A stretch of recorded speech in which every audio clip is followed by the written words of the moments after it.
Have you ever wondered how real cyber investigators track down hackers using just public information?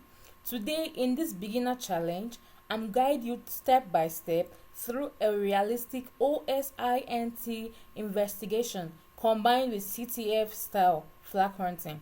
So we'll start with open source intelligence tools to gather clues about a fictional data leak.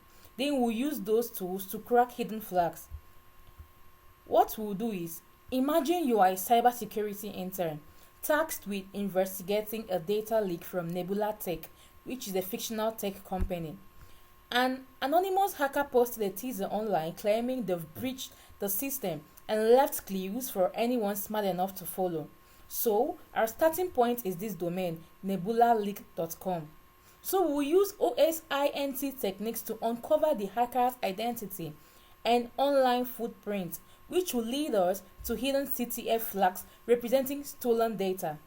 I will demo each step on screen, explaining why it works and how one clue connects to the next. So, are you ready? Let's start with gathering basic domain information. Stay with me. So we have a fictional data leak scenario. The only clue we are given is the domain, nebulaleak.com. So this is the file I created already, and this is its content. You can see the leaked PDF. So now I'm going to open Firefox and I'll start with Google Docs to find leaked files.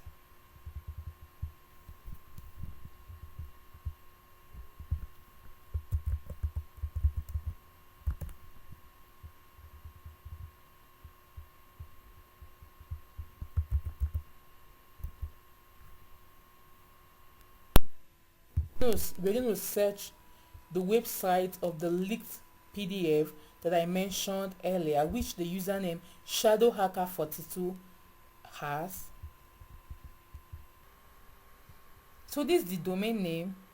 As expected, the real domain nebulaleak.com doesn't exist on the public internet, so Google returns no results. So in a real investigation, we'll now pivot to other techniques. But for the demo, I have actually prepared the exact same leaked files locally on my Kali machine, so you can see the full chain without waiting. So now I'll be switching to my Kali terminal. So this is my Kali terminal, and I'm going to type the command right here. So as we saw earlier, Google could not find the domain because it is fictional, so Google returned nothing. So in a real investigation, I pivoted and for the purpose of this demo, I recreated the exact leaked document locally on my Linux machine. So here it is. Using cat leaked.txt, you will see the username shadowhacker42, which is actually our first solid lead. So we will be proceeding to the next step right now. This is it. So using WHOIS nebulaleak.com, you will see that there is no match for this domain because it is actually fictional. It's exactly what Google said earlier.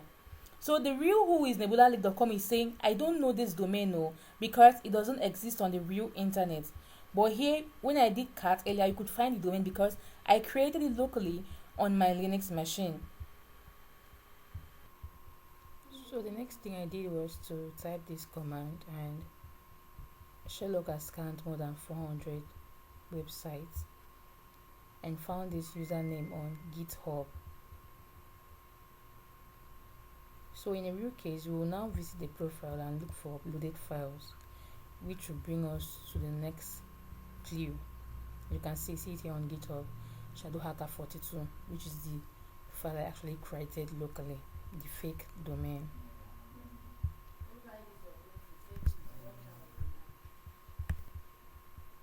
So the next thing I did was to type this command. As you can see, this is the file that was created earlier, cleanimage.jpg, as well as all its properties. So this comment and check archives for more is actually an image that we found on the GitHub profile. Running fit tool reveals hidden metadata. So the comment saying check archives for more is actually our first CTF flag, CTF OSINT rocks. So I proceeded to my Firefox browser and searched this in the address bar. Following the hints, we check the Wayback Machine. In this old snapshot, there is an HTML comment with the second flag, old Nebula leak sites, and the saver IP. So you can see everything is set to go. So from this, what we'll do is to press Ctrl U to view the page source. So this is me clicking on Ctrl U, and this is the result. So as you can see, the HTML body HL old Nebula leak site 2023, as you can see the CTF, which is the Wayback image, the Wayback magic, and then the saver IP, which is 192.0.2.42. so this is actually perfect. Here is the old archived page.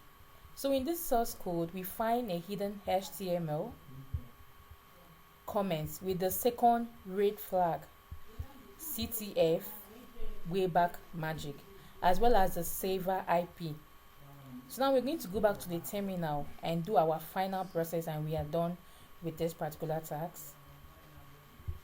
Coming back to my Linux terminal, I typed this command. So finally, we scan that IP with Shodan and find a base 64 encoded banner. So decoding it reveals the third and final flag, which is the CTF SHOD 4N40 find. So in under those few minutes, we went from one fake domain to 3 CTF flags using only open source intelligence tools. That's WHOIS in action. Thanks for watching. Remember to like, subscribe, and I'll see you in the next video. Bye.